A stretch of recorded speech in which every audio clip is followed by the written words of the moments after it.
Welcome to the Church of Mabus radio show. It's Friday night. It's 7:05 p.m. Central. We got Wham here with us tonight up in Hudson Valley.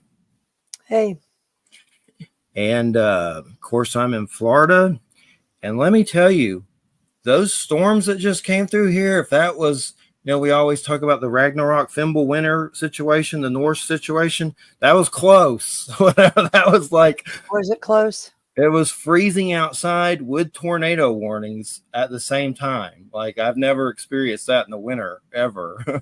So, I mean, we've been getting 30s and 40s here in Florida where I'm at. I'm up in the Panhandle near Panama City Beach. And it was crazy. But definitely, luckily, the power only went out once, not for very long. But a lot of people had it a lot worse than I did.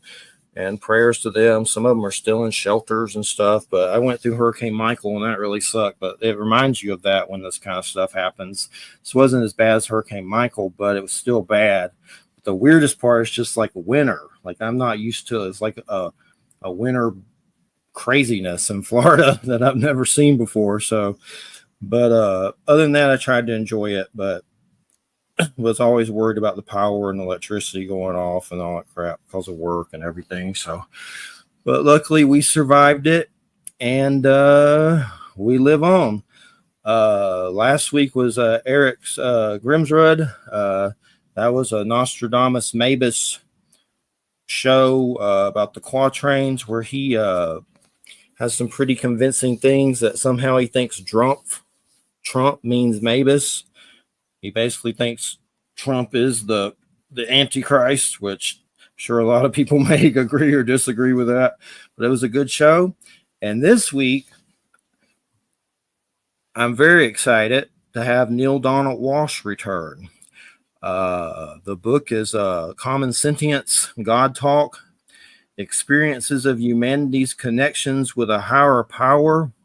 And I've been reading Conversations with God for a long time, and I've also said that on many levels they kind of kept me out of trouble, and it was something to go to. And when my father passed away when I was younger at 17,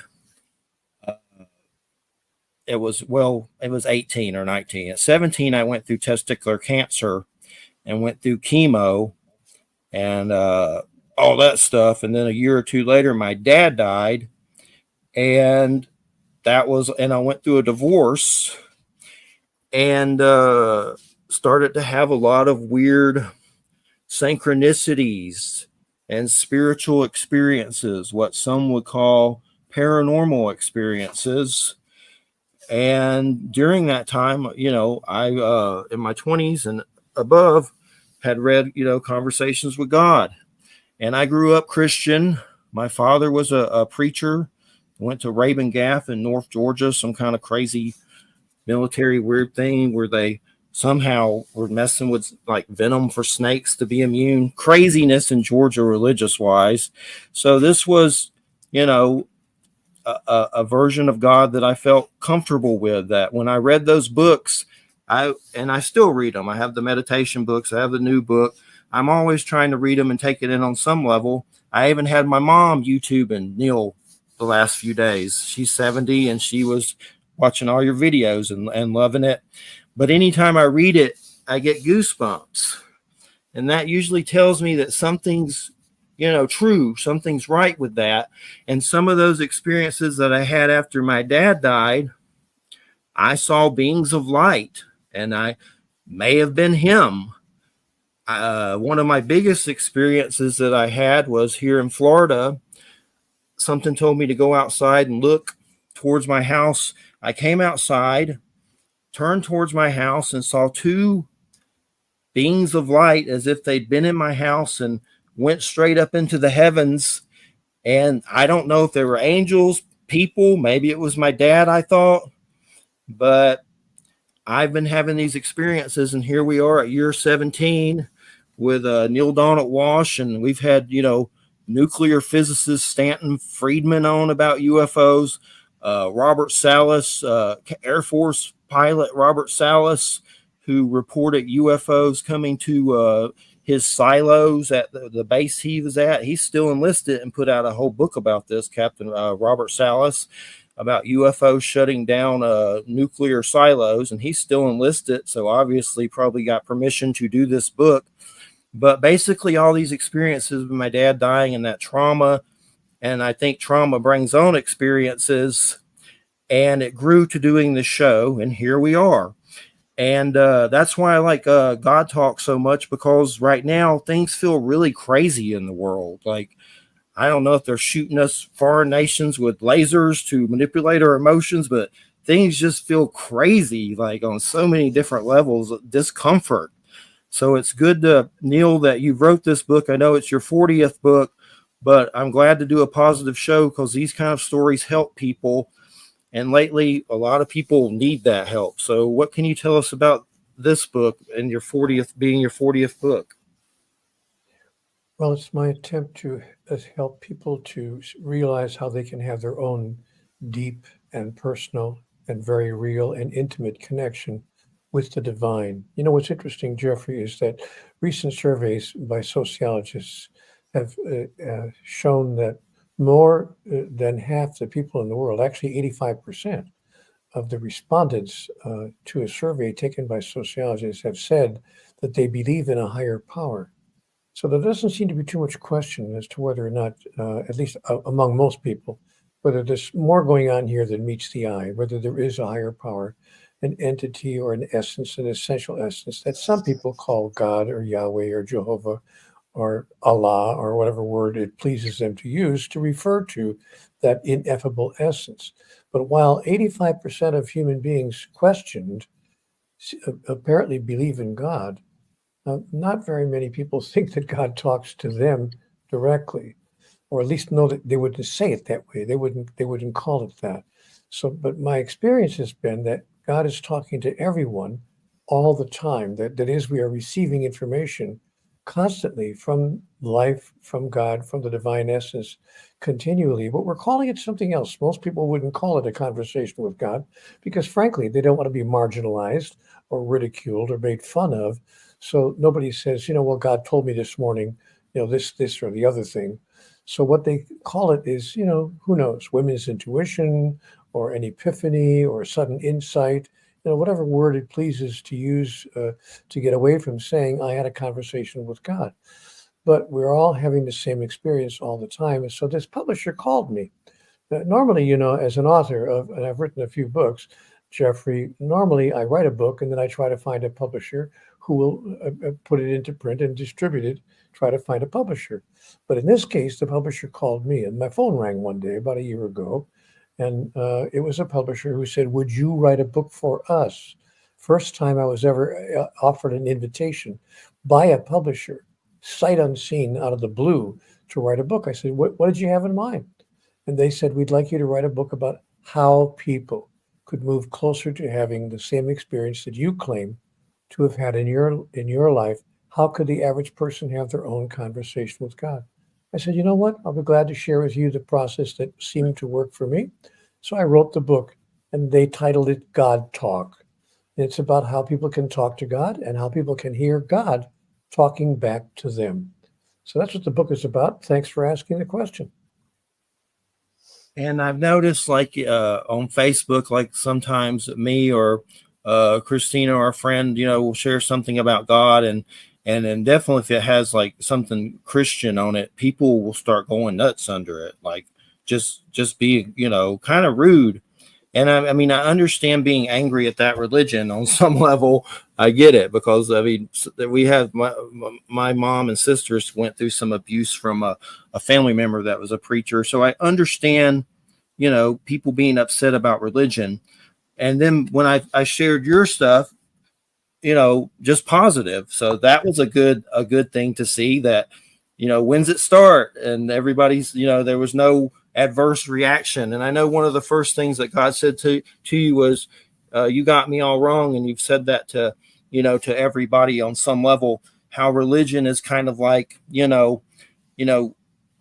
in Christianity, when someone kills someone, God told them to do it. And then it's like on your level, God's kind of like, maybe I didn't do that, or I didn't do that, not maybe. And it's just interesting how man gets into they kind of abuse it on some level and use it for their own. Like we just saw that Napoleon Ridley Scott movie. It's good for a watch. I wouldn't watch it again anytime, but some of these personalities get out there, in the name of God and, just conquer and kill, like it's going on right now with Ukraine and all that situation. But if you could, what could you tell us a little bit about, like, how people view God in a negative light, and what has God said about that on some level when it comes to You Got Me Wrong? I think it's important to indicate that I'm not a religion basher. That is, it's not my position that the world's religions, and there are we're told, 4,223 religions now being practiced, not from the beginning of time, but being practiced in this very moment on the planet Earth, over 4,200 religions. So I'm not a religion basher. I'm not here saying that religions have everything wrong.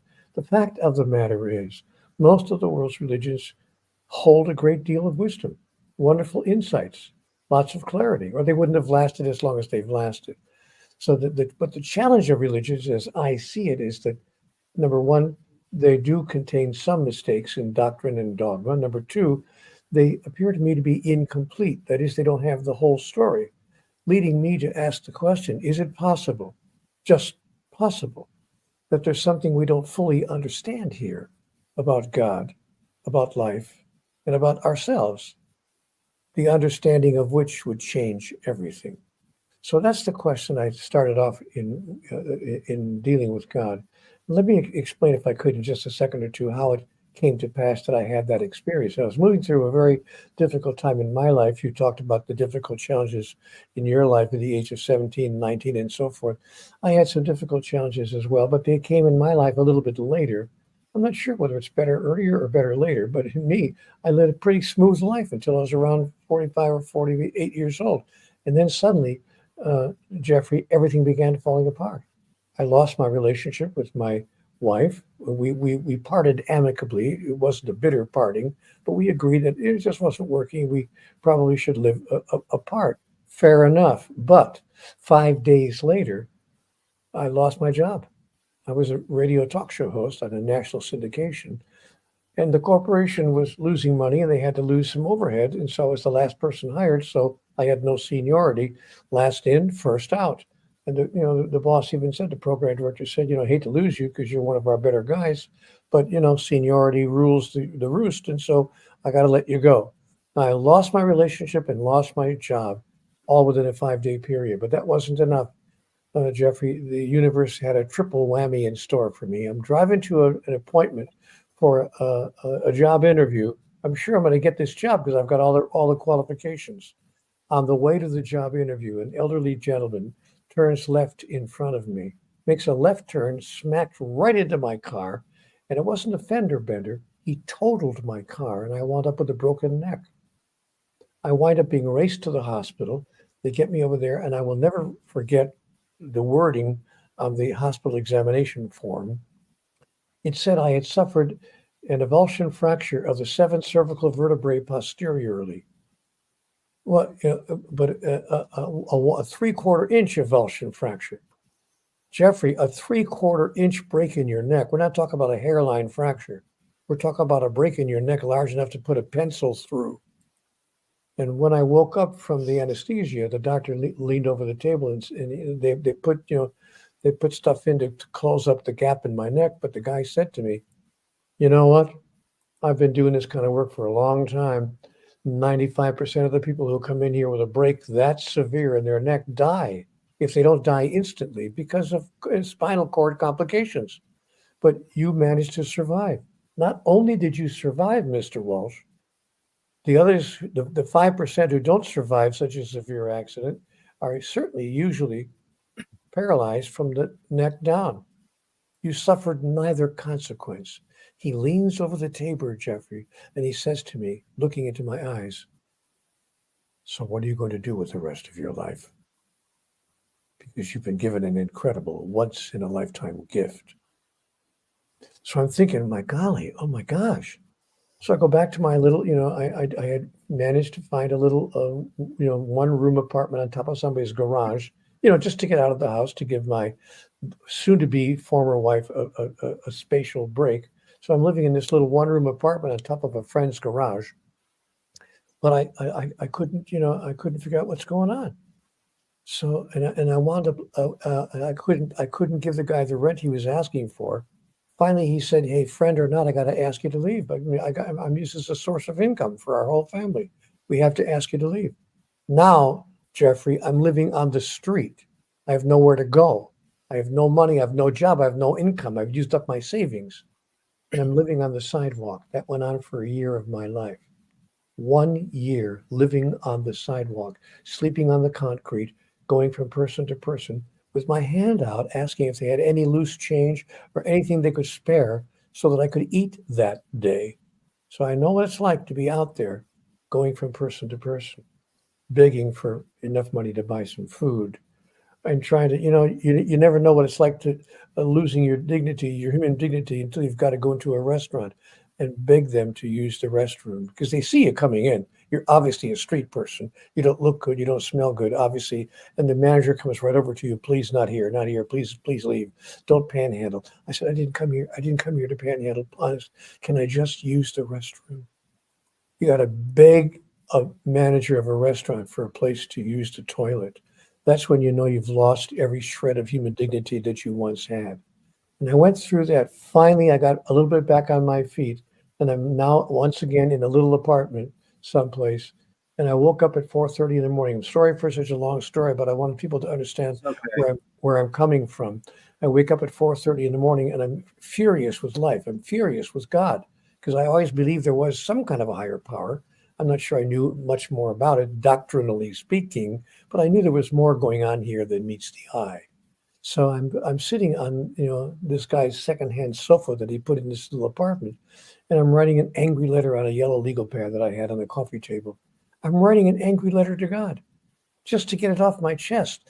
What does it take to make life work? What have I done to deserve a life of such ongoing, endless struggle? Tell me the rules. I remember writing that sentence specifically. Mhm. Tell me the rules. I'll play. I will play this silly game. Just play. Just tell me the rules. And don't change the rules after you give them to me. And now I hear a voice, and I turn around. There's nobody in the room. I think, great. Now, on top of everything else, I'm losing my mind. But the voice continued speaking to me in a kind, gentle way. "Neale, Neale, do you really want answers to all of these questions, or are you just venting?" I said, "You think? Yeah. But if you have answers, I'd sure as hell like to know what they are." And the voice said to me, "You are sure as hell about a lot of things, but wouldn't you rather be sure as heaven?" And I'm thinking, all right, what's that supposed to mean? And then I received answers to all the questions I had written on that yellow legal pad. What is the purpose and point of life? What are the rules? How does it all work? And I received other answers as well that I never imagined could possibly be true. And that is what launched what I came to understand was my own personal interaction with the divine, my own, if you please, conversations with God. But here is how it became a book, because I didn't sit down to write a book. It wasn't like I woke up one day and said, "I think I'll write a book called Conversations with God." There's an idea. Why didn't I think of that? No, I never had that. I was having a personal spiritual experience. But in that experience, I was told, "You will make of this one day a book, and it will be accessed by many people." And I thought to myself, that's not going to happen. Nobody's going to write a book. I mean, nobody's going to publish it. And what publisher is going to say, "Hey, we got a guy here who's talking to God. We got to get this book out right away. Hold the presses." No, it's not going to happen. But in fact, a small publisher on the East Coast, I sent it to 4 or 5 publishers just to see what would happen. I literally sent them my handwritten notes. I Xeroxed the notes and sent them off to some publishers. And one publisher called me and said, "Hey, we want to put this out. This is fascinating stuff." And I thought, you know what? I can't believe it. You're actually going to publish this book. A small publisher on the East Coast. But they put the book out. And I thought, okay, it's not going to sell 500 copies. And I was right. It didn't sell 500 copies. It sold 5 million in 37 languages. Not bragging, just saying. So that's my story, and I'm sticking to it. And of course, I've seen the movie. And when it comes to the process of writing your book, was it like a channeling or automatic writing, like a super consciousness, like coming through? I mean, could you tell us a little bit like about that? Yeah, it wasn't like channeling, Jeffrey. Channeling, the way people usually think of channeling is when your body is taken over by some other entity. I didn't experience that at all. And it wasn't automatic writing either. I mean, it wasn't like something out exterior to myself was controlling my hand and causing me to write certain things. It was simply a process of receiving thoughts in my mind. I was honestly, it felt like taking dictation. I would ask a question. And I began, of course, when I realized I had this incredible connection, I started asking it questions about everything: parenting, diet, sexuality, human relationships, finding right livelihood, a career that makes sense to my soul. I asked questions about everything.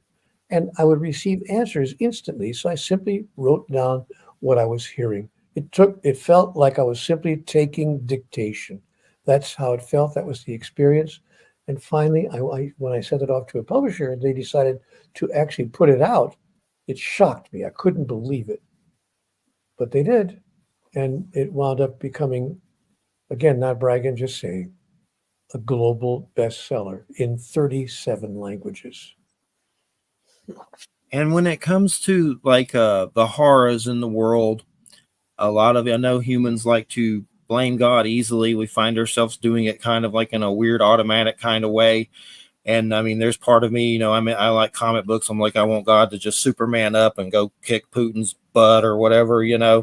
I guess what are some of the messages about that? Like the people that just see, I mean, there's just so much, you can't blame God for it, but it's just trying to understand it and also not lose your connection with God or not blame God for it. Like recently, I've had a boss do crazy stuff with financial stuff, and he's very Christian, and not. I was raised Christian. I still believe in Christ, and I've had those light being experiences, and I've said, they obviously probably have a supervisor. Maybe it's Jesus Christ. They're glowing. And it's interesting too. This company puts out a book on light beings. That was kind of cool to see. So I didn't feel as crazy. They also this publisher has a whole book on that. So that was kind of cool to see. But when it comes to the horrors and still keeping that God connection and not blaming God for all the crap in the world, what could you give us advice on that? Well, I asked God, if you really are God, if you really are, the highest entity in the universe, the higher powers, so to speak, why don't you just stop what's going on Earth? Why don't you just change things? What are you doing? You're just sitting around watching, the world fall apart. Do something, for God's sake. You should excuse the pun. And God made it very clear to me. God said, Neale, it's not my intention to turn you into minions, to turn the entire human species into just a race of minions who just do what I say, follow the orders, and then I'll be good to you. My love for you is not transactional. You give me what I want, what I demand, what I command, and then I'll give you, what I can do to make life work better on Earth. That wasn't my intention. My intention was to create a species, not just your species, incidentally, but sentient beings throughout the cosmos.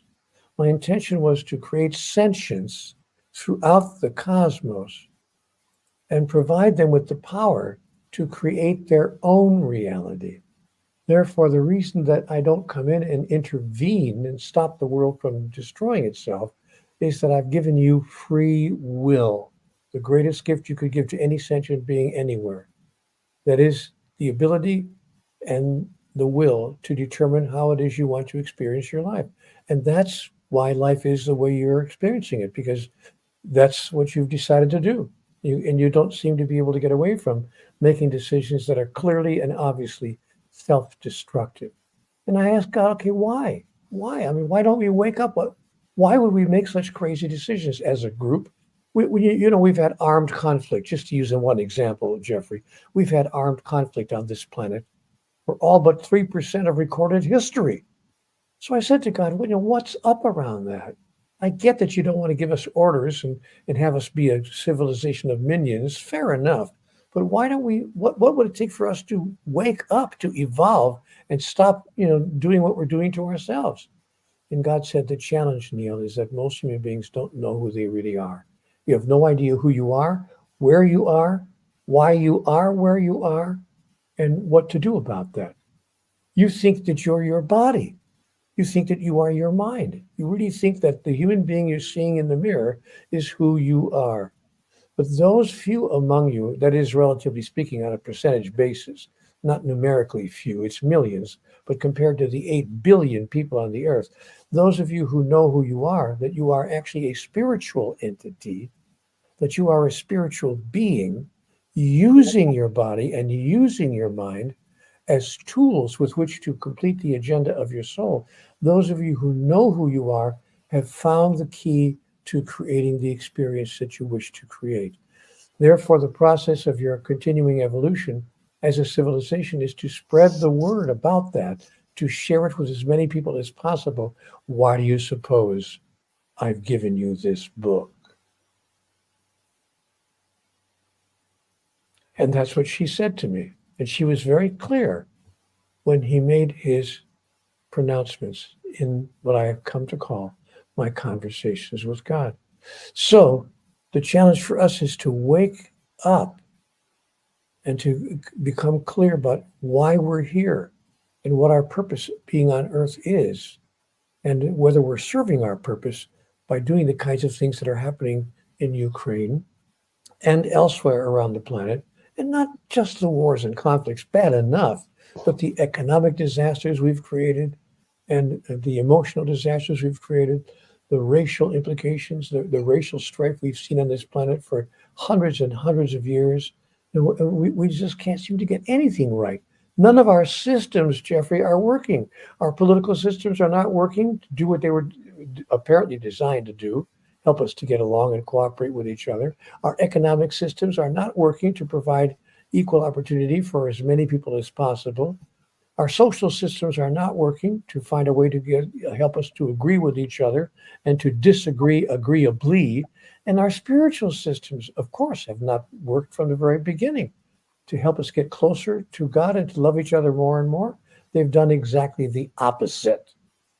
So we have systems on the planet that need to be revamped completely with a brand new idea about who we are, who God is, and what is the actual function and purpose of human life. Definitely. And when I've seen these light beings, I've wondered if there are souls, like if it's we're like have these kind of like light bodies. And I know they talk about that in shamanism a lot. And I've noticed, I've had some weird spiritual experiences with the sun.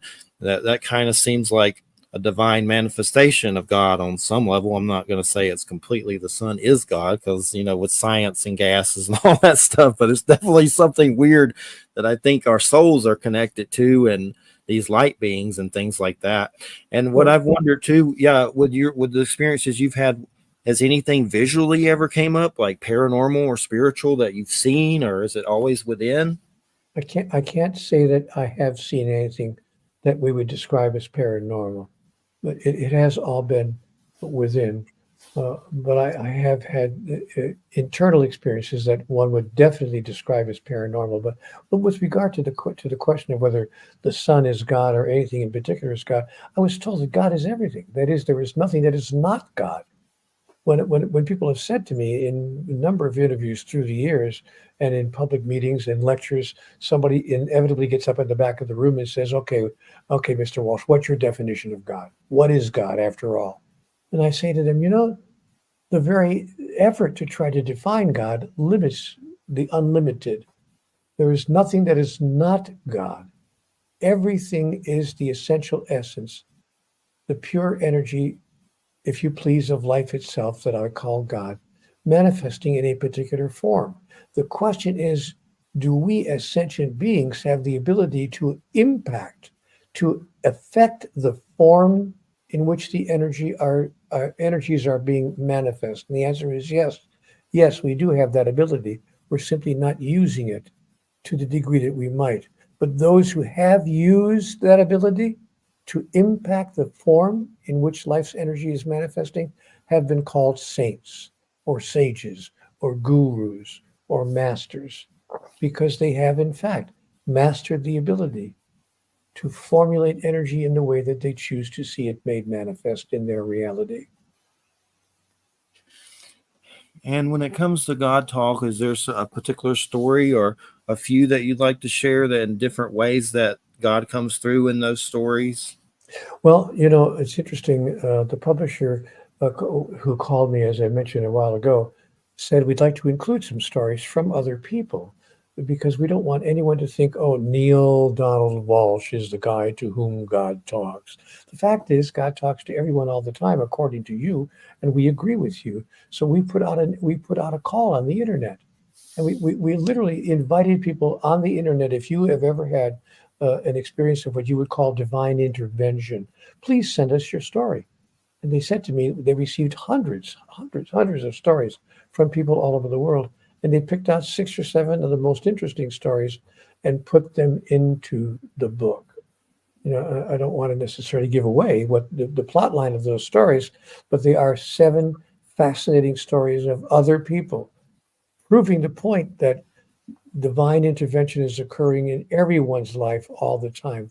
And so, you know, Jeffrey, when you tell me some of the experiences that you've had in your life, turning around and looking at the house and seeing those light beings and other experiences, I'm not surprised at all because all of us are experiencing moments of divine intervention.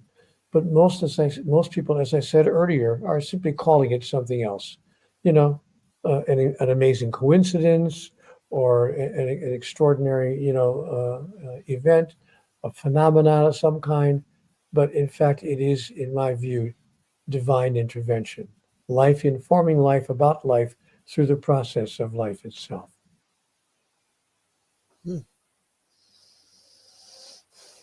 Anything you'd like to add, Wham, or do you want me to keep on?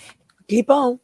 Okay, keep on. I was just hoping that, Wham, you'd just be a little bit more quiet because if you've been bucking the heck out of me by yakking, you just can't keep quiet. So please, if you just go to the background, Wham, and stop taking so much of the program, then Jeffrey would have a chance to say a little more of what he wants to say.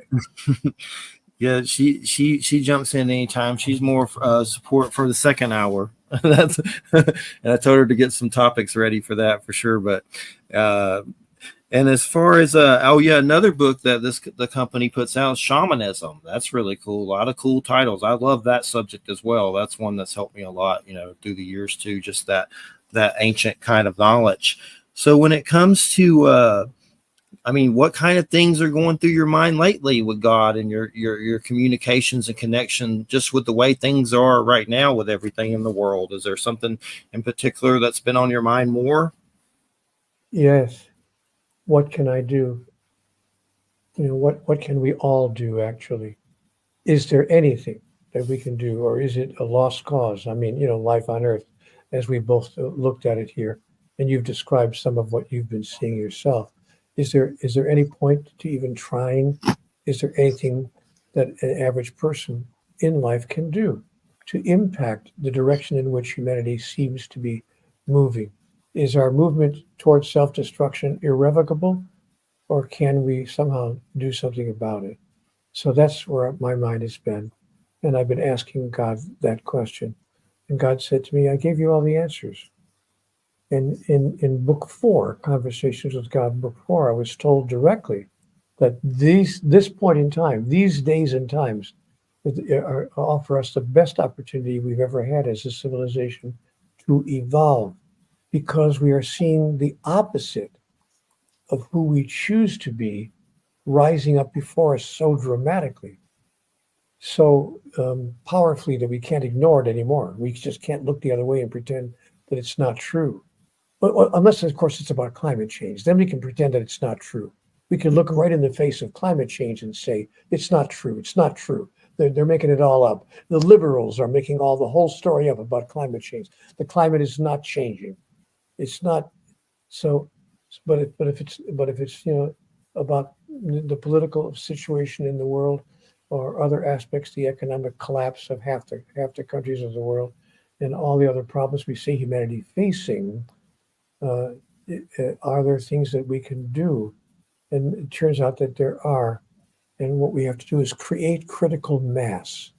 That is, put a new idea in the space about life, about God, about ourselves and about who we are in relationship to each other. And having put that new idea in the space, then to move through life as a demonstration of what it is that we say we've come to understand clearly. So that's our chance, our challenge, and that's our opportunity. And that's why I do programs like this. And by the way, without, not just throwing roses at you, but I just want you to know, Jeffrey, that I see you doing that. I see you, in fact, putting ideas into space that challenge orthodoxy, that make us stop and think, what if he's right? What if even part of this is true? Is there more here to know? Is there something, in fact, that we do not fully understand about God, about life, and about ourselves, the understanding of which would change everything? So thank you, Jeffrey, for what you do and for having the courage to step out and to say, look, here are some new ideas, here are some new thoughts, take them or leave them, but I'm not going to be quiet about it. And then for moving through your life as a demonstration of what it is you've come to understand. Nice going, Jeffrey. Thank you. And well, that's what the big part of the reason we're all here is I saw a bunch of weird stuff that I don't understand. And I've been trying to, and part of that was weird UFO stuff and some weird beings that I still don't know what the heck they were. They're weird. But one thing that's been interesting is how much this UFO subject is taken off in the media. It's like the X-Files. Like I try not to even watch the news that much, but I'll walk by my mom's TV and it's like all they're talking about on NBC and all this stuff. Like it's crazy. They're releasing weird footage. There was some weird footage that it's on a show called Leak Project, and they got some weird looked like he said jellyfish mech suit over Iraq, and it may have been something military, but it was this weird thing that almost looked like a mechanical jellyfish, like if it was from a G.I. Joe cartoon, but it was real footage of this thing that was just the weirdest looking thing. And it was real footage over Iraq. And it was probably some weird military junk, or something like that. But do you have any thoughts when you see all this UFO stuff in the media now? I know you talk about other beings and stuff like that, but what kind of goes through your head with seeing we're being bombarded by the UFO stuff now? What goes through my head is what I was told in my conversations with God. There are what conversations with God defines as highly evolved beings. And the acronym HEBS, HEBS, is used throughout the latter portion of the dialogue in CWG. So HEBS, highly evolved beings, if you please, do exist. Obviously, mathematically, it would be impossible for them not to exist. It's clear that there is intelligent life throughout the cosmos. Perhaps not here on Earth, but there is intelligent life throughout the cosmos. And to be serious for a moment, there's no question that there are civilizations, entities, if you will, that are in fact highly evolved. Now, I'm convinced that those highly evolved beings are in fact visiting Earth. Really, they're visiting the entire cosmos. They're exploring the entire universe, but those explorations include this planet. So have highly evolved beings, have visitors, if you please, aliens from other planets been visiting the Earth? Of course. And not just in the past 2 or 3 weeks, but from the beginning, from the outset. And their visits are increasing, however, as they see our civilization, at least this is my understanding, as they see our civilization moving closer and closer to our own ultimate self-destruction, or if not self-destruction, certainly bringing an end to our present way of life, where things would become so unpleasant with, again, the climate change, just as one example, the climate crisis. Oh, wait a minute. I'm sorry. There is no such thing as a climate crisis. What's the matter with me? There's no such thing as a climate crisis. It's not going on. It's just the liberal Democrats who insist that there's a climate crisis. So because so much is going on the planet, so much that we are doing and so much that we are ignoring, that yes, I think that the visitors from other locations in the cosmos are coming here with increasing frequency. And their purpose is twofold, I think, to witness, number one, how civilizations can do themselves in if they're not careful. And number two, without directly interfering, but indirectly perhaps influencing the movement, the evolution of our species, hopefully to bring an end to our own self-destructive behaviors. So they do so in many, many ways, in stories that they may put on film or encourage filmmakers to put in novels that they put into books, in the teachings of some enlightened messengers and teachers throughout the world, uh, and in programs such as the one you're doing right now. So, I do believe that highly evolved beings are assisting us in every way they can without violating the prime directive.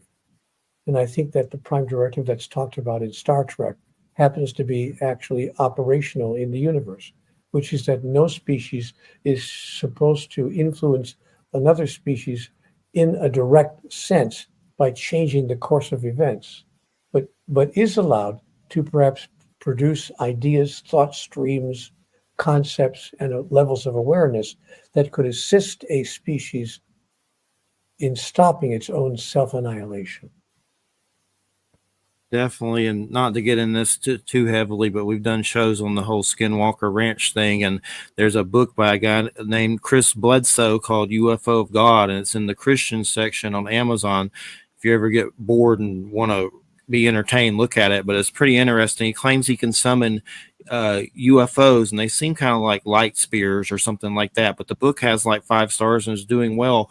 But the Skinwalker Ranch show has all these government, it's on the History Channel. There's one beyond Skinwalker Ranch, and there's Skinwalker Ranch, and there's obvious phenomenon going on at this ranch that's very weird, like a portal. Like they're always getting weird stuff there that's just crazy weird.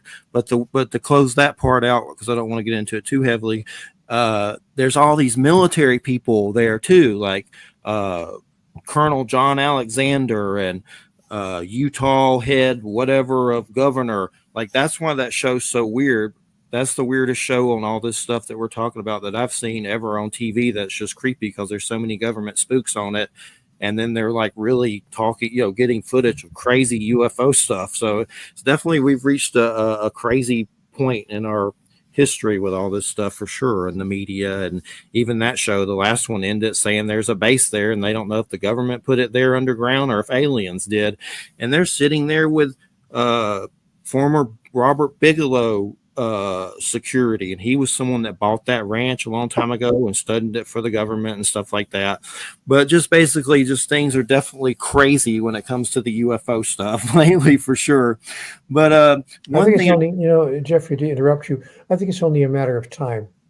I think it's inevitable. I think it's only a matter of time before the existence of so-called UFOs and what we call aliens becomes widely known, widely accepted, widely embraced, actually, and widely experienced on this planet. Just a matter of time. My hope is that we will get to that place sooner rather than later, because the sooner we do, the faster will be our self-healing, in my experience.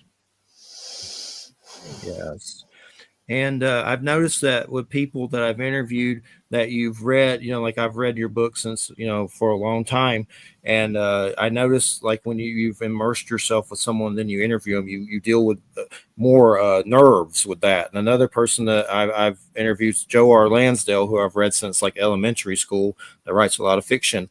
But I was curious, when you get bombarded with anxiety and stuff like that, is there anything you do to try to deal with it on some level? Like anything, any process you go through to get rid of it? Or I know there's one thing I've seen, that only little prayer you need, where you can ask God to like transform your anxiety and negativity into something positive. That helps, but it still seems like it comes back eventually on some level. Well, Jeffrey, this is going to sound terribly arrogant, and I hope it doesn't come off that way. But honestly and truly, I don't experience moments of great anxiety anymore, not since my conversations with God experience. I did for the first 50 years of my life, no question about that. But since the conversations with God encounter, I can't honestly say that I experience, moments of great, huge anxiety. I simply don't. Help me to understand the prayer that I say when I'm moving toward the edge of anxiety, when I start becoming a little bit fearful or a little bit nervous about something, I say my favorite prayer that God gave me and offered me to use. God, help me to understand that this problem has already been solved for me. And I've been saying that prayer consistently now for 30 years. I'll repeat it so people can write it down. Help me to understand, God, that this problem has already been solved for me. And you know what? I have to tell you something interesting, Jeffrey. We all face problems and challenges in our life, and I've faced many more even since the books came out, like all of us. But I have to tell you that of the of every 10 things that I worried about, numerically speaking, I'd be surprised if even one of the 10 actually came to pass.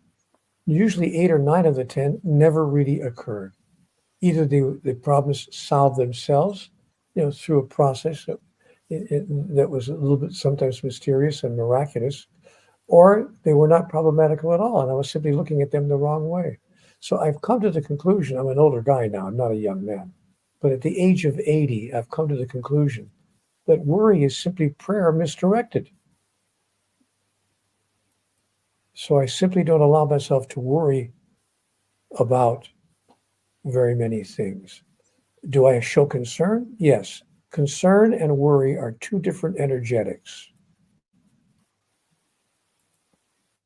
Definitely. And I understand what you mean. I've used the I am that I am too. That helps on some level. And I know there was a Wayne Dyer and like meditation with that one. That was pretty interesting and good to listen to. Uh, we got about, let's see, about 9 minutes. Is there anything you'd like to share, or anything from God that you're feeling to share in the last 9 minutes?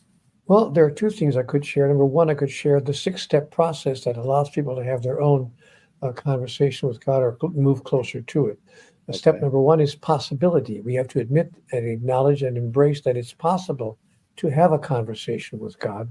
That there is, number one, possible that it's possible that there is an entity called God, and number two, or an essential essence that we refer to as the highest power. And number two, we have to acknowledge that if there is a higher power, that it is possible that that higher power, that source, will communicate with all of us, not just with the Pope or the Archbishop of Canterbury or the chief ulama or the head rabbi or someone who's supposedly sacred and holy, but in fact would communicate with ordinary, everyday, average people. So that's step number two, which is worthiness.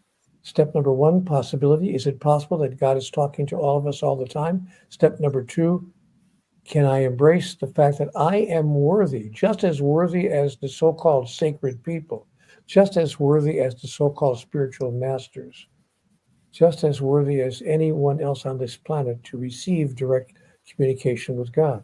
So we need to embrace our own worthiness. Yes, I am worthy of God talking to me, and she's doing so all the time. Step number three, willingness. Once we decide that we are worthy, are we willing to actually receive communications directly from the divine? Or are we not willing to do so because we think it's either sacrilegious or blasphemy or heresy or whatever our religions have told us? Because religions have told us that it's not okay. It's not okay to walk around saying God talks to me directly. Religions tell us that's blasphemy, that's heresy. And by the way, in certain countries of the world, making such statements can get you into real trouble, theological trouble and political trouble as well. So we have to move into a place of willingness to receive conversations with God. Step number four, wakefulness, to stay awake, to allow ourselves to be aware when those communications are coming to us, because God communicates with us in 100 different ways across 1,000 moments in 1,000,000 lifetimes. Not just one way, not just like, whispering in your ear, if you please, but in many, many ways. A feeling we might have, a sudden feeling that comes over us, or a vision that occurs to us, or light beings that appear to be arising from our house and going up into the heavens, or whatever the way might be. So stay awake. Don't fall asleep at the switch. Step number five, acceptance.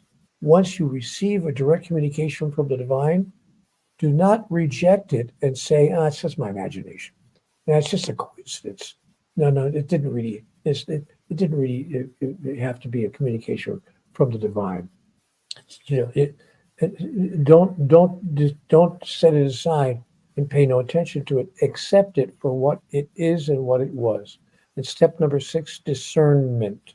To be able to discern the difference between communications from the highest power in the universe and information that's coming to us from the limited facility that we call the human mind. So those 6 steps are described in much greater detail with examples and so forth in the book titled God Talk. If people want to know more about how they can move closer to their own conversation with God, I do encourage them to obtain the book God Talk. And yes, as experiences of humanity's connections with a higher power, common sentience, and Sacred Stories Publishing. And they have lots of interesting titles. Like I said, there's a shamanism one, a light being one. There's like one on ancestors and all kinds of stuff. So check that out. God Talk is Amazon, and you can find it most anywhere, I'm sure.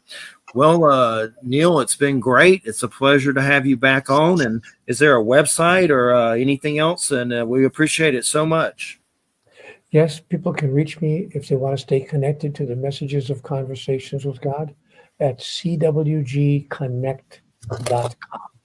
They'll find me there, and I'm there every day at a platform called Ask Neale, where you can ask me any question you want, and I'll give you a written response, usually within 24 hours and or less. And the final statement I'd like to offer is the most important message I received in Conversations with God.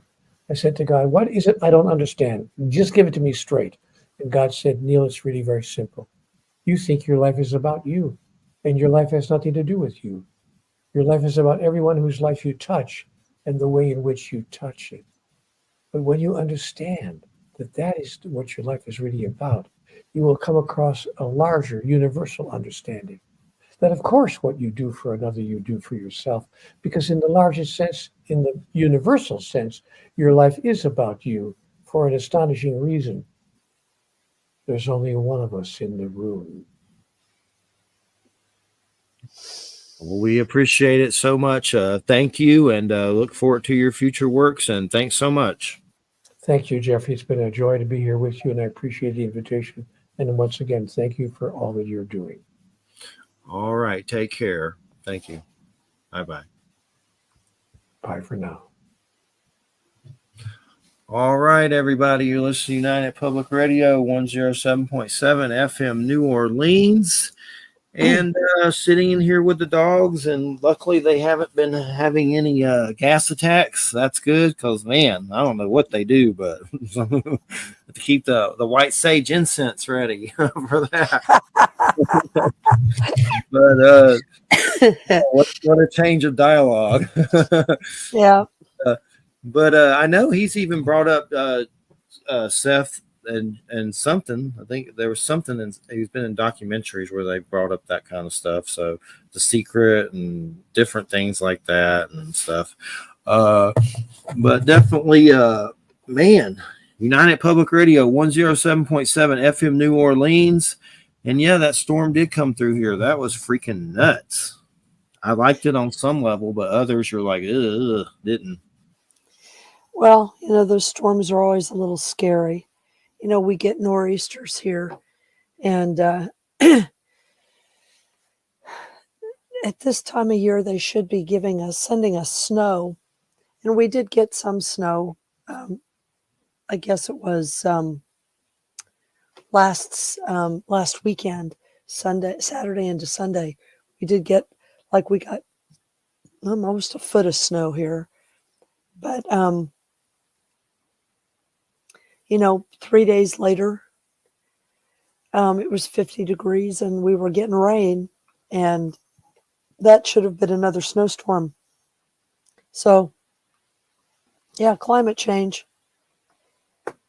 So we're having flooding, and it's very strange. Very strange weather. I'm sorry, I'm tired. It's okay. I understand. My mom and Christina went to Panama City Beach till Sunday on the beach. They were Yeah.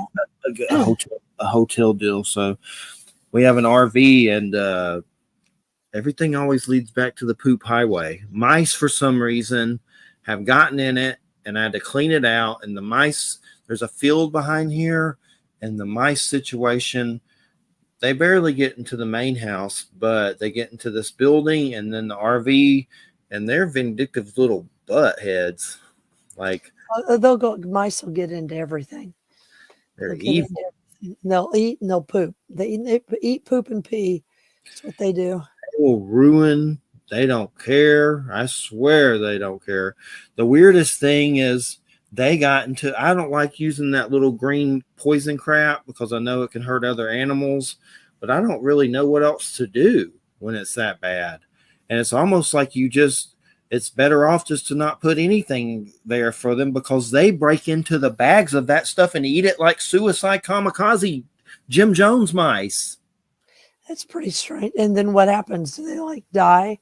I rarely do I find a body, but yeah, that's what the neighbors, if they ate it, they're dead. But I don't ever find it, but they break into it and That's, eat it. It's like they're going crazy because the earth's tilted or something. well, they're hungry. They're Yeah, hungry. they There's must lots be of them. starving. There must be like thousands of them. Yeah, there's probably way too many. Way too many. And then they till the fields and stuff, and everything goes crazy and everything. And I guess that makes them go crazy. But the worst part is when they, get stuff that like a book, like I've had some book casualties, man, I'll just be like, I don't use that sticky paper stuff, but I'm like, should we put that in the RV around where they're coming? Like, I don't like that stuff. It's horrible, but it's like, what do you got to do?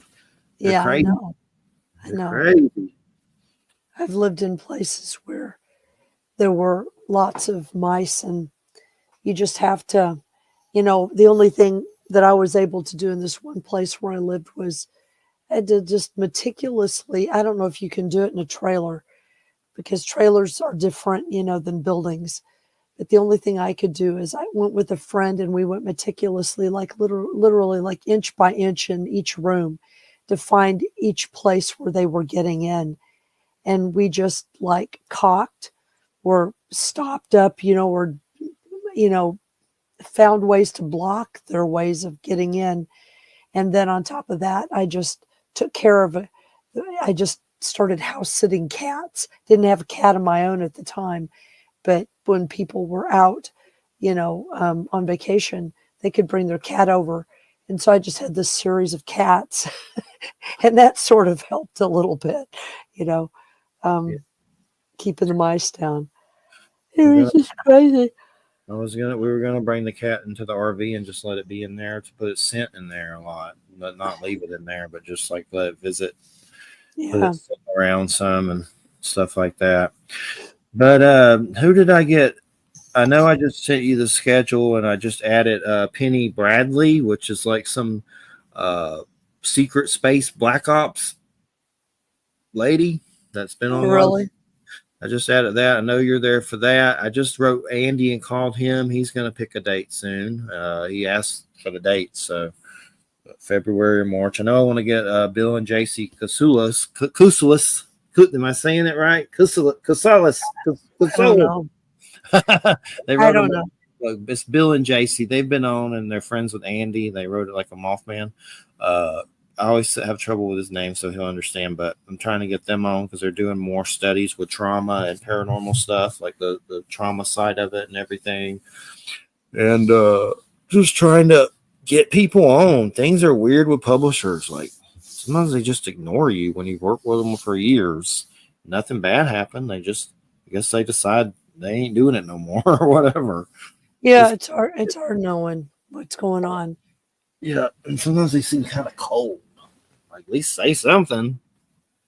But let's see. God, trying to think. We got Christina next week. Then there's this Satanist dude the next week, and then I know Satanist dude. Yeah, he's only doing an hour. I think he's a Satanist. I think he is, but I know he has a show and stuff, and it's in California. Uh, Or is that James Ash? yeah, So yeah. who's going to be co-hosting? That's either I'm waiting to hear from Jay. He usually tells me, and then Christina fills in too, but I don't really know yet. Jay's supposed to let me know what days he's off. He works so much, he barely even gets a show lately. So I usually do that, and I have different people that I can call upon from uh, Wild Trees to Bobby Dizzle. I haven't called on them in a while, but even Jeffrey Shanks, that archaeologist friend of mine down here, set in for Stephen Flowers. So mostly I'm just waiting to see what Jay says about those dates for this schedule. I wrote him recently, so he should be letting me know, but that's what that means. But a lot of times I can just do it by myself too. It's not that big of a deal. And a lot of times we get people in the chat room that'll ask questions and talk and stuff like that. Now, tonight, I would not want to do Neil Donald Walsh by myself, so I was glad you were here for it, regardless. Yeah, well, yeah. I mean, see, I have a confession. I've never read one of those books. Yeah, I figured I, you would. I mean, and it's not that I just didn't, I wasn't drawn to them. Yeah, And it's not that I disagree actually with anything that he said, or find them objectionable in any form. It's just that I wasn't drawn to them at the time, yeah, and I've never been particularly drawn to them. I didn't feel like there was really anything that I could say. I figured that he would say all that needed to be said about yeah. them. That's what I Um, figured. Plus, it is an hour. That goes by so fast. That's nothing. well, but I know that you're kind of a fanboy, so Yeah, I yeah. know. So it's more important that you get something out of that, um, than me say anything. But I didn't have any objection to anything he was saying, Yeah, it particularly. went by quick too. Like an hour does go by fast. It's strange. Like it's weird because he has like 9 minute videos and it's a lot of info, just like in something on YouTube that's 9 to 12 minutes. But an hour, I mean, that if you saw an hour show, that's a lot. But a show on radio, it seems like it goes by faster for some reason. I don't Well, know. when you're in the middle of it, it does, and and if the show's going well, like the interview is going well, or the person who's talking is doing a good job of doing that, then yeah, it does seem to go fast. Definitely. And so, what's been going on? Have you been reading anything good? Well, I I think I don't know if I mentioned this last week or not, but I've been reading this massive book, um, the latest book by Maria. I'm not going to say her name right because I can't say I it have right now. one of her books, Philhouse. Viking Lady, right? Yeah, well, yeah, she wrote the book Seeds of Yggdrasil, I have that one. and this is her second book, and it's called The Great Knowledge.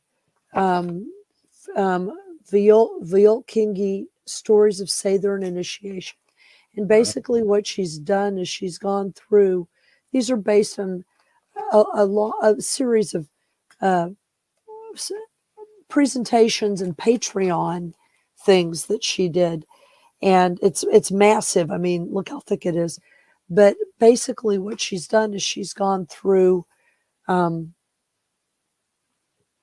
the literature, not only Norse literature or Germanic literature, but about specifically, you know, for example, Stephen Flower, he wrote a short booklet on Sather in which he includes all of the accounts of Sather that you can find in the Prose Edda, the Poetic Edda, and the sagas. So it's just the Icelandic literature, basically. What she does is goes one better. She basically looks not only at obviously those, but at but I mean, everybody who's ever looked at those accounts, especially in the sagas, will tell you that the description that is given of people who are, of women who are doing this practice, um, they are portrayed as being Finnish or Sami. That's the clothing that they have on.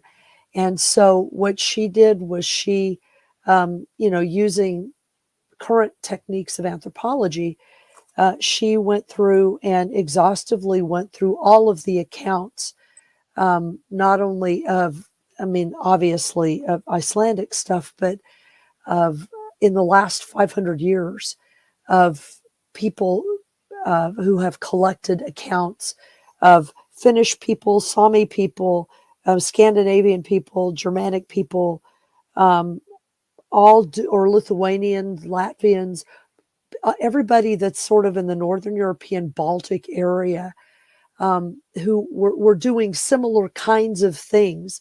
And what she's able to do is put together sort of a general understanding of what all of these folks were doing, because what she points out is that the first part of the book is just a description of the different ethnicities, the different types of people that live in the Arctic Circle, Baltic Sea region.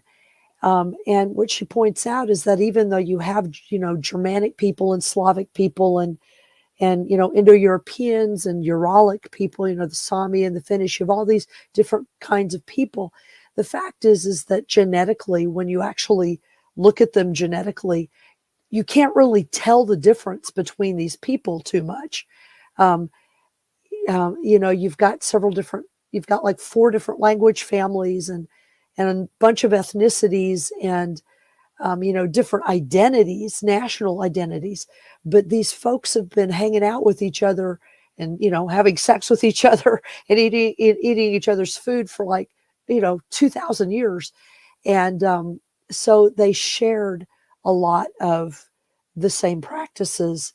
And she talks about the runes, for example, that the word rune, even though we think of it as an Indo-European Indo-European word, and that it, most linguists identify it as that. The fact is that rune also appears in the Sami language, and we really don't know exactly where it originated.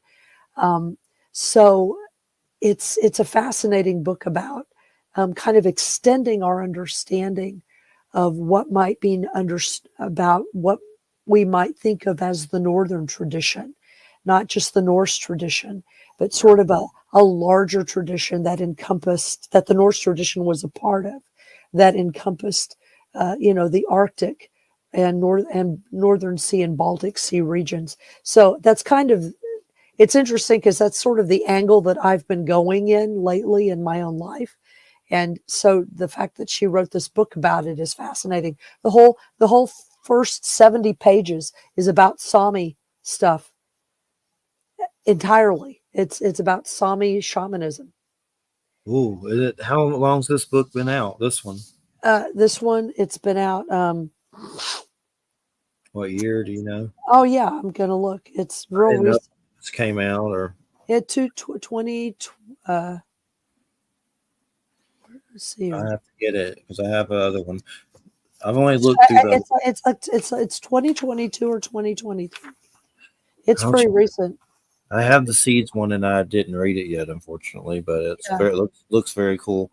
Yeah, it's I mean, literally like what she basically, and by creating that context, then what she does when she starts talking about the runic stuff or the Sather stuff, the initiate, because what she's trying to do ultimately is, and this is kind of like what I got information on, sort of internal information on, and also was given information about this from my kind of oral information from my first rune teacher, is, if you think about the stories of Odin, hanging from the tree and catching up the runes and everything, there's a context, an initiatory context to that story that's missing.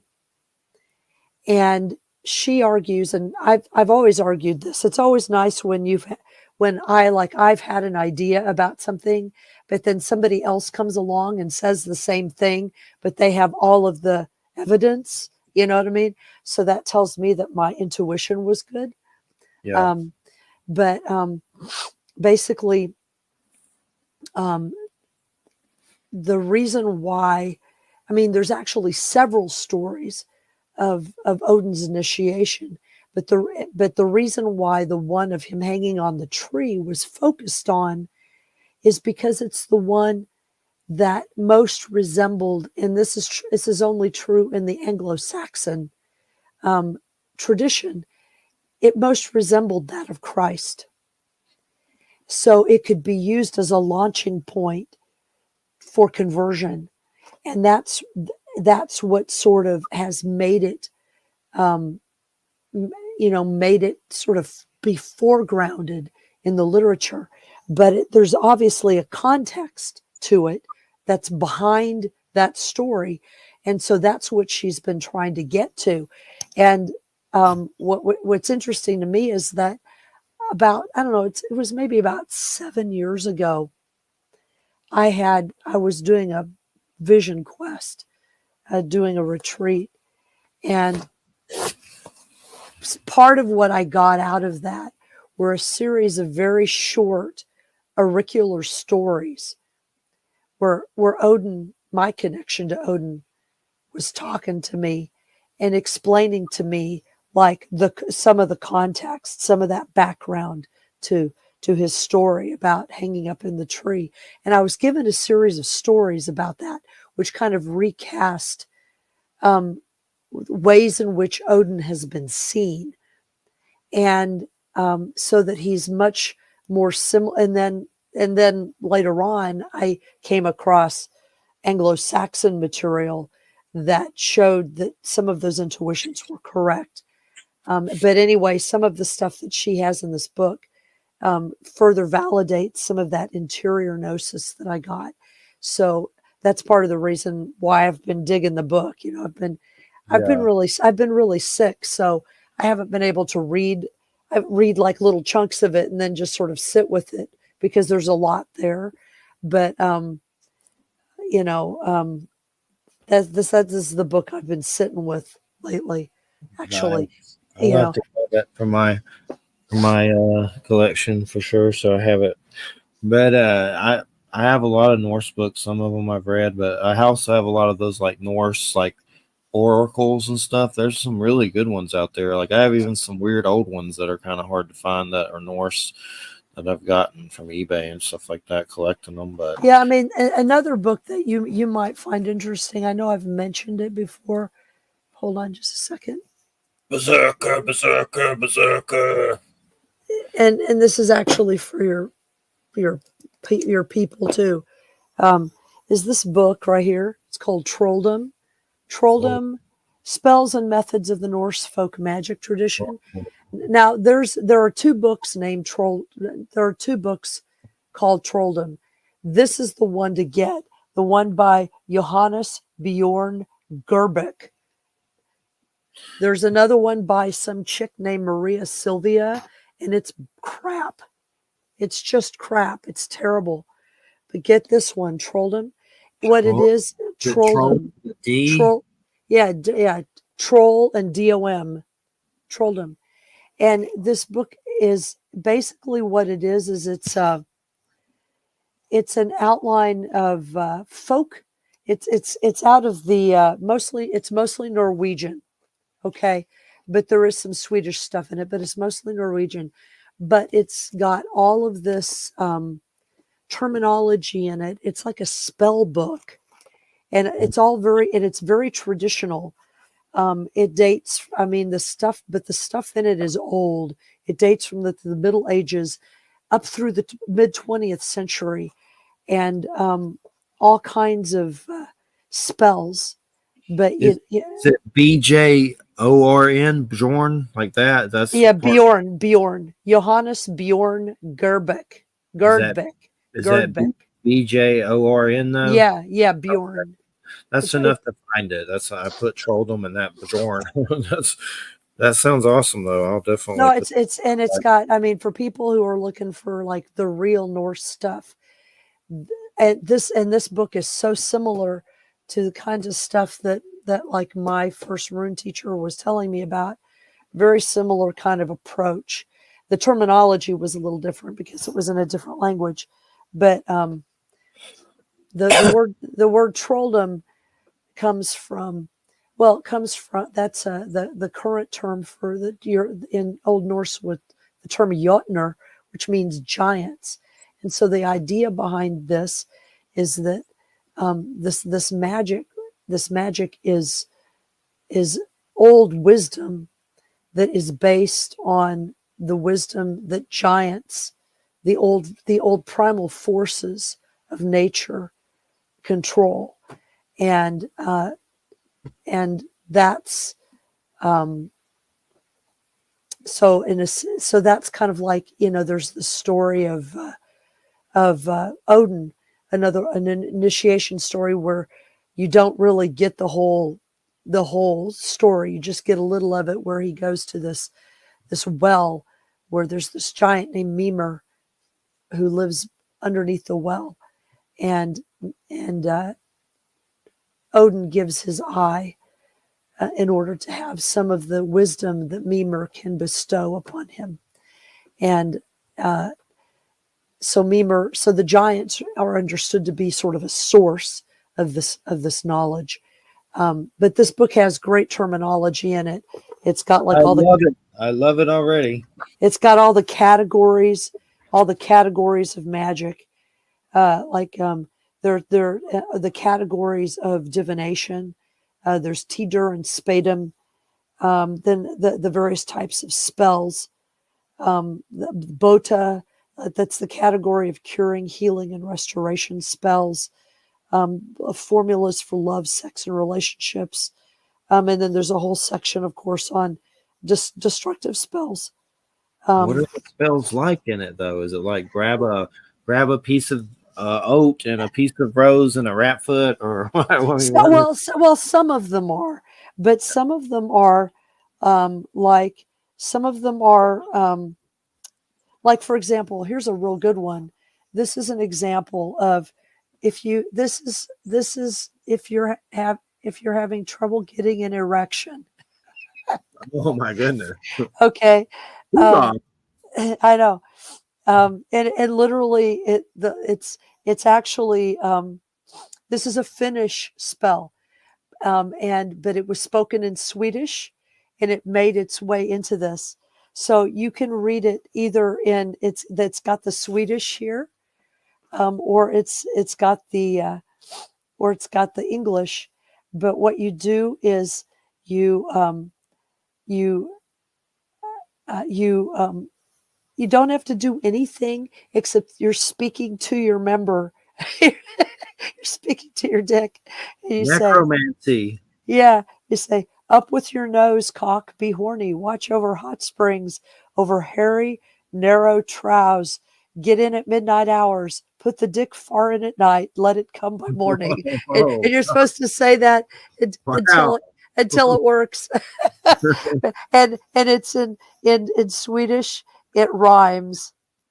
I can't say it in Swedish because I don't know all the umlauts, but it rhymes. Is there any necromancy in there? Oh yeah. Let's see. Yeah, there is. There is good necromancy. There is necromancy. There's let me see here. You ever seen those old Hobbit and Lord of the Rings cartoons from like the 70s? I love those things. I could watch them like 40 million times. Like there's a Ralph Bakshi Lord of the Rings, and then there's a Hobbit. But if you ever get a chance, they're like really good with like dwarfs and little people. That's what Bilbo Baggins hates. Like they're just like greatest things ever. There's 3 of them. Well, and then there's what's really important in and I remember this because my grandmother used to say stuff like this. Although this is my maternal grandmother. She used a different word because she was German. And she wasn't Norwegian or Swedish, she used a different word, which I can't even remember now what it was. But one of the things that you're supposed to do if especially if you live in the country, is you're supposed to what they call set the tomte of the house. And the tomte is like a house elf, just like in Harry Potter. It's a Yeah. house elf. And so, and the reason why you set up a tomte is so that your house is protected. But you have to feed the tomte every now and then, or reset the tomte. But Oh, if you don't have a tomte, then you have to attract one. And one way you can attract a tomte, and this is also Finnish. This is from the Swedish speaking part of Finland. On Christmas Eve night, you walk 3 times counterclockwise around the church, and you will meet a little black man. From him, you should ask for a tomte. The same can be done on a cemetery. And then you take the tomte home and you set the tomte up. You have to feed the tomte. You usually give the tomte some kind of spirit, like aquavit or rum or, something, some kind of an aromatic spirit. And you feed it and you set it up in an important place in the house. And there's a whole instructions in the book are the best places where to put your tomte. The best places to put them. And if your tomte starts acting up, how you can get rid of them. what is a tomte? It's like a house elf. Oh, it's interesting because recently me and Christina saw this movie called There's Something in the Barn, and it's a horror movie. I believe they're in Sweden or Norway or something like that. But anyway, it's an elf, a barn elf, and Right. family comes there. They're American. It's actually really funny and good because all of them look like those little yard gnomes, and there's like an army of them that attack this family. And they're beating up cars and getting crazy, and they all kind of look like the little, yard gnomes that you see. But they're really, they look like little people playing the parts. I don't know if that's the case, but it looked like just little people with look like Santa Clauses and bald. But anyway, they upset it with Christmas lights. There's rules. Don't bright lights and noises, and they started doing all and upset it. And then somehow they were supposed to give it, the little kid found out it was supposed to give him porridge and it'll make it peaceful. But the dad ate the porridge. So something, and they gave him some kind of crap food and he got worse. And then the things just go crazy, like the gremlins at this family. Right. Actually really good. It's called There's Something in the Barn. It was actually good. So it's like you can get rid of an evil tomte.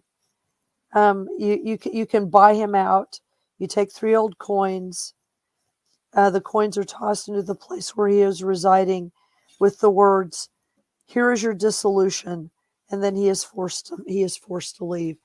So there are different things you can do. There's like healing stuff. How to get somebody to fall in love with you. Some of them are just really weird. For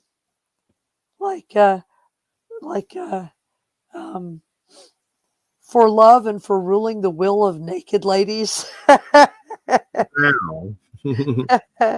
And then there's like healing stuff. There's how to turn the evil eye away, which is interesting. It's awesome. Just, I gotta get it. it's really, I mean, a lot of it is what's called blended troth, which is, obviously people were influenced by Christianity. So, some of it has Christian stuff stuck into it. Doesn't matter to me. That's fine. You can, the basics of it are still good. I mean, and some of it you can't do, and some of it's gross. Like you use urine, or like the bladder of a small bird, or some weird crap like that. That's cool. I'll definitely, that's a must have. It sounds like. Sure. It's one of my favorite books. I just, when I'm wanting something to just read weird crap, I just open it up and I wonder if Fred Anderson, I wonder if Fred knows about that book. I'll have to tell him, or you can. Yeah. Try to tell him about, I told him about there's something in the barn. He likes horror movies. Yeah, I know. Well, I know he knows a little bit about trolldom because he and he and Barbara and I talked about it. We had a conversation, Oh, and okay. we all talked about it. But I don't know if he knows about this particular book. He'd probably know about it in Swedish. Yeah. No. It's on Amazon, I'm sure, right? Yeah. Yeah. It's not one of those rare ones that costs $200. I don't think so. I don't think so. Everything's just been crazy. This gets crazier, Yeah. crazier and crazier. Yeah, it's been pretty crazy. I mean, I kind of agreed actually with what Walsh was saying about, the only thing you can do, because it was maybe about 2 months ago, I had an interview with Leilani. It was, and she was asking me the same question, like, what is it that we can do about all of, and I was like, all you can do is do what you're doing. The problem with our situation right now is that we're right in the middle of it. And when you're right in the middle of a situation, you can't see your way out of it. And it's impossible to know like what is actually going on, all of the different things that are going on. Um, you know, be, people say, well, but people are trying to do this. Well, yeah, of course they are. Everybody's trying to do everything right now. So it's like all of the possible energies, good and bad, are sort of up in the air. And you just have to really believe in what you're doing and just really stick with that and not allow yourself to get derailed too much. I mean, we all get derailed by some things, but not allow yourself to get derailed too much by appearances. I think that that's the thing that I have found useful, for example, in the Seth material and in A Course in Miracles. But one of the things that both of those teachings really emphasize is that we are trying to manifest stuff, and we will manifest stuff. But a lot of the bullshit, I can say bullshit, a lot of the bullshit that we see is as a result of everything that's come before, coming up and suddenly presenting itself. And so it looks really bad. And if you believe that that's all that there is, then it could get even worse. But you have to believe beyond appearances that the love and the light, the beings of light, all of that, that is still true, regardless of what it looks like. And that isn't Pollyanna. It's actually holding on, with your fingernails to the bare truth. It's it is going crazy, but you can't allow yourself to believe for a minute that that's the sum total of what it's going to be, because then it will be that. And I know that for myself, actually. Because, I mean, a little bit of my story, Jeffrey. I've been through crap just like he went through crap. I've lost, I've lost everything like he described more than once in my life, where you lose relationship, job, housing, everything within a 48-hour period. That's happened to me at least 3 times in my life. And every time that happens, it's sort of like, it's the reason is because I really need to pay attention. I've been holding on to stuff. I'm a very stubborn person. I don't move very easily. And so I've had to get kicked around a lot.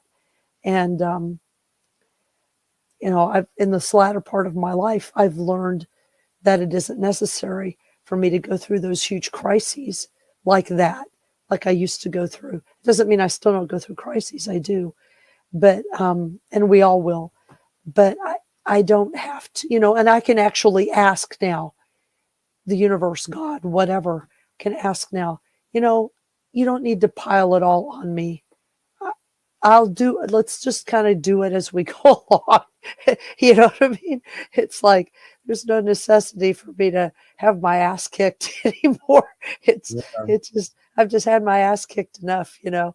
Um, definitely. you Sometimes know, it can feel like just something's after me or after us, everyone. Like just some I don't try to get paranoid and say it's the devil. I mean, maybe that's something to it somewhere along the lines, but it's just like the stuff with my job and things like that are going on. It's just like it feels like something's just trying to pick away at you with different ways. Like, and it just seems yeah. like Well, kind of singled out well, sometimes. you're. I mean, you're obviously not singled out because everybody in your job is probably experiencing this. And Yeah, from your description, part of the reason you're experiencing this is because even the people in charge are experiencing this. So yeah, you all are sort of all experiencing it together, you know. Um,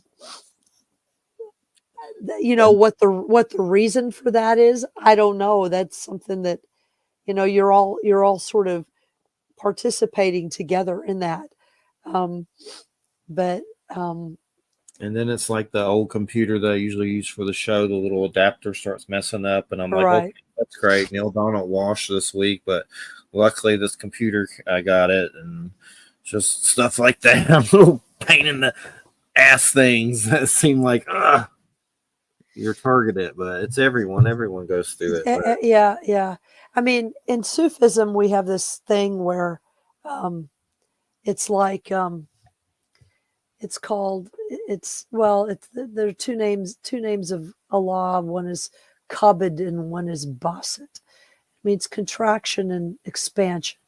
So it's like the world contracts and the world expands and the world contracts and the world expands. Like a heartbeat. And when it contracts, that's when you feel all of that.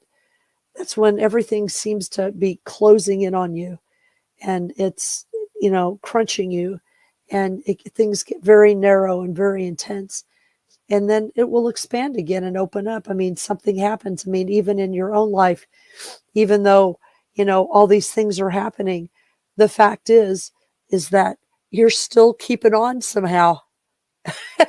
you know I mean, yeah, yeah, we would like it to be easier for you, um, and maybe someday it will be, but at least for now, you were able to get um, you know Neil on and yeah, have a good conversation with him, and I think he was very good and supportive of you, and yeah. I That's think that cool. and I think and I think that that's important. you Yeah. know And it's not to say he's God, but I do believe he's a conduit for some kind of intelligence. I mean, the guy was like digging in dumpsters and then had this happen, and now he's international. That's some kind of testimony that something he jacked into something. But A Course in Miracles, I've read a lot of that, and I like it, and I've done the prayers, and it's been a while, but I know he's mentioned that book as well. But what I was going to ask you is, it says it's channeled by Jesus. Do you think that with Course in Miracles? I mean, it's like Conversations with God. It's definitely something going on there, well There's it wasn't channeled, it was automatic writing. okay. And the way in which Helen described her process was that it was kind of like it was, and her process was interesting. Apparently, and I don't remember like exactly when it happened, but apparently she had had sort of a crisis at work with one of her coworkers, a guy named Bill Whitfield or something like that, and they both independently they would she was an assistant professor at Columbia University in the clinical psychiatry department. She was the only woman in that department, for a very long time. She put up with a lot of crap with guys in that setting, and but she was involved in like clinical psychiatric research. It's a big thing of what she did. So she was very intellectual, very analytical, and she was the type of person who, just because of who she was, she's kind of neurotic. She would get involved in these little personality spats with people. You know, it was just kind of her thing. Well, she ended up getting in this personality spat with one of her coworkers, who also happened to be someone that she did a lot of these studies with. He was a gay guy. And it just so happened, interestingly enough, that the two of them had a particularly bad falling out one day. And they both went home and had the same thought about it. And that thought seemed to come from nowhere. That thought was, there's got to be a better way to do this kind of thing. You know what I mean? Than constantly picking at each other. And so they reconnected, and they shared with each other the fact that they had both had this insight. And so somehow, at some point, I don't remember the process now, I'd have to reread her biography that was written about her. But she always had this interesting sort of relationship with Jesus. Not that she was particularly Christian in her own life, but she had a series of nannies when she was young. And a couple of these nannies, I think one of them was like a Southern Baptist or something, and they had sort of introduced her to religion and spirituality. And she was always kind of interested in the personality of Jesus and the image of Jesus. But was not ever really, I don't think she ever converted to anything, because she flirted with agnosticism and atheism, being an intellectual and a Freudian much of her life. So anyway, at one point, she asked a question. She kind of had an interior crisis and asked a question. And these words started coming to her. It was like a presence. And she started just writing them down. And what ended up happening with her was that it was like that discourse, whatever A Course in Miracles is, it was like that discourse was always there.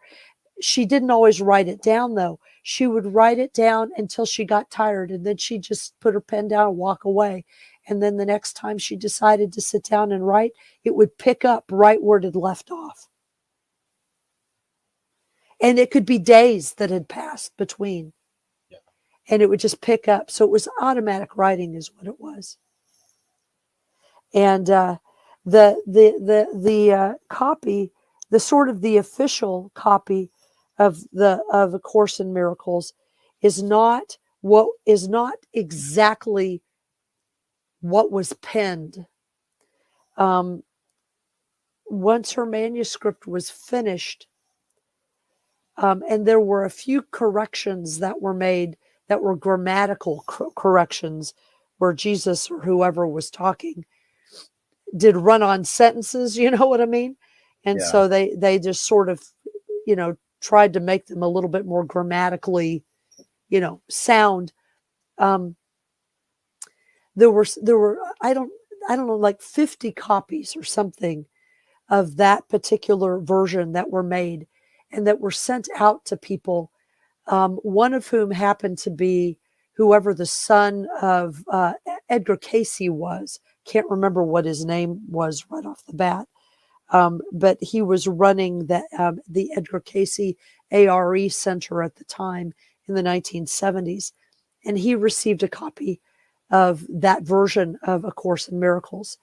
But what eventually ended up happening is that the guy who became associated with sort of the foundation of A Course in Miracles, Kenneth Wapnick, he was an individual who became acquainted with Helen and Bill later on after the book was written, and worked with Helen specifically to produce a copy of A Course in Miracles that, from their perspective, was more user-friendly. According to Helen, apparently. At least this is what Ken says or said. Ken has passed. But according to Helen, Jesus gave permission for these editorial changes to be made, so that the book would be less tedious in some ways. The language would be more consistent. And also gave her permission to give Ken Wapnick permission to kind of be the guardian, if you will, of the official version of A Course in Miracles. Now, there are people who disagree with that, and the original version that was originally passed out has been republished and is published now. You can get it so that you can compare it if you want to the foundation version of A Course in Miracles. And there was at some point a copyright fight about it and everything, but I don't really care.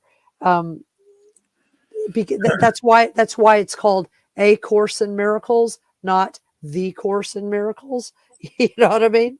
It seems like Jesus to me. It's pretty deep. It is deep. It's for it is for intellectuals. I mean, and Kenneth was pretty clear about that. Actually, he said that in his biography of Helen, which is called An Absence of Felicity. He says that because what's interesting about Helen, and this was true of Jane Roberts of the Seth Material as well. What's interesting, was always interesting to Kenneth about Helen, was that Helen produced this text. This is what why this biography is called this. Helen produced this text, but was never herself able to really benefit from it. She was always a little outraged by it. There was a part of her that never really accepted that either its authorship or the message in it. It just seemed too irrational to her. And so there was a part of her that was very, very torn about it. And when, her in her later life, she died of pancreatic cancer.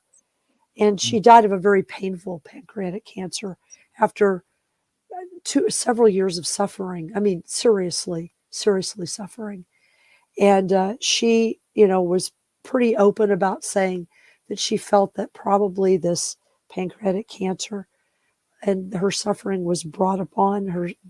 She brought it on it herself because she was never able to really benefit from this course, never able to really apply it to herself without skepticism. And Jane Roberts was the same way with her work. She produced this amazing body of work, incredibly creative human being, and yet was not able to really fully embrace it for herself. And, she ended up dying in a hospital after, spending 500 days bedridden of rheumatoid arthritis, a thyroid condition, and honestly, some undetermined things. When you read the story of her death, it's almost like there's a part of her that willed herself to die. It's a very bizarre death. I was thinking of Wayne Dyer earlier. Are you familiar with him at all? Yeah, right. He got leukemia and died, and Right. his books were pretty phenomenal. And I mean, I've Right. saw PBS and stuff. I was really upset about that. Like, he spent his whole life how to beat that kind of stuff, and then you get the crap and you die. Well, I've come to kind of think differently about what cancer is. Cancer is an overgrowth of cells. It's cells that decide that they aren't going to die in a regular fashion like cells are supposed to. They just sort of go wild. And I kind of wonder whether people who and who end up dying of certain types of cancers, they do so because, I mean, I think everybody has their own reason why they die of cancer. Everybody who dies of cancer, it's a private thing. This is what the Seth material talks about. But like, I had a Sufi teacher. In fact, her anniversary of her death was a couple days ago, and she died a couple years ago.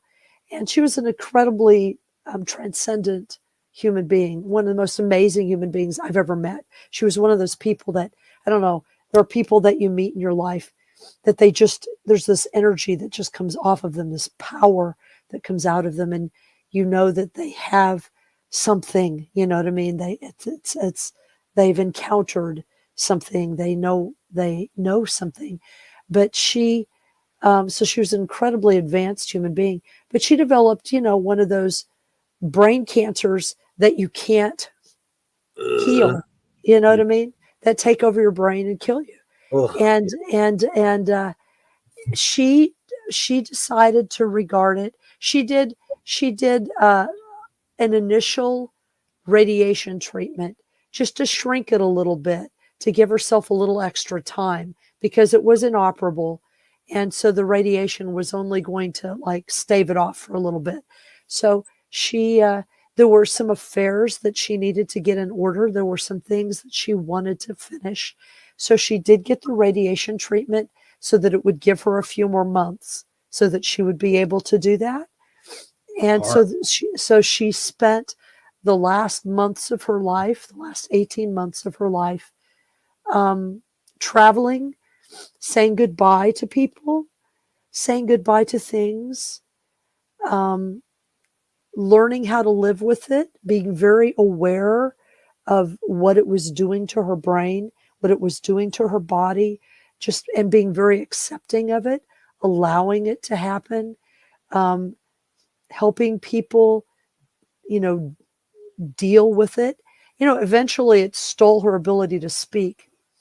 Ugh. And, but she would still meditate with presence with people. And, and then towards the end, it got a little bit difficult because, the body doesn't want to let go. And so, the last few days were a little difficult just because of that. But just because the body doesn't want to let go. But we all decided that part of the reason why she had this particular thing happen is, and I think this is true for people with certain types of brain cancers, is that the fact is that they've grown as much as they're going to grow right now in their physical body. Yeah. And so, some part of itself is gradually just going to take them out of that. You know what I mean? A lot of times people get cancer in places where they have unresolved issues.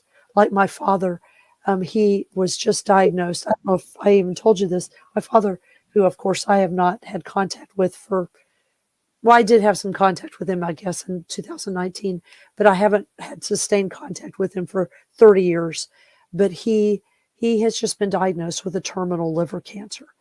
And they don't know how long it will be.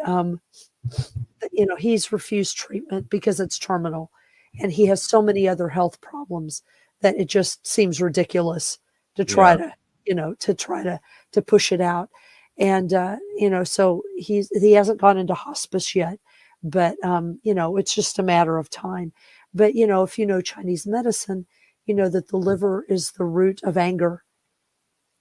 And my father has so much unassimilated, undealt with anger, bitterness, resentment, and it's come out in all kinds of ways in his religion, in the way that he's treated loved ones, and now it's in his liver, and there you are.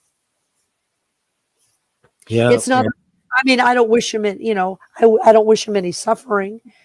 And, he'll go into hospice when it's necessary. Yeah. But, I know that's a hard one with the past and everything with that for sure.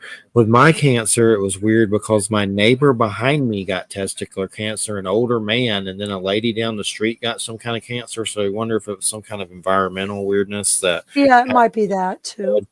but Yeah. definitely a horror show. That's but that you got to have grace when dealing with it, and that's probably one of my fears again, is it returning or something. So that's one I always deal with. It sucks, but we got to close out.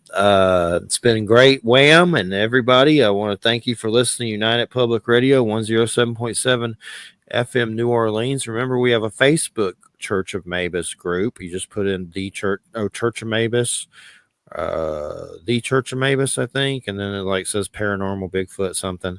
But anyway, if you want to rewind, we had Neale Donald Walsch on earlier, and that was God Talk, Experiences of Humanity's Connections with a Higher Power. And then we had Norse creamy goodness and all kinds of other stuff, Dick Necromancy in the second hour. So that was a great show. Yeah, it was. But thanks everybody for listening, and we'll see you next Friday. Have a good weekend and stay safe out there from those Fimbulwinter Ragnarok storms. Good night, everybody. Thanks. Night. Good night.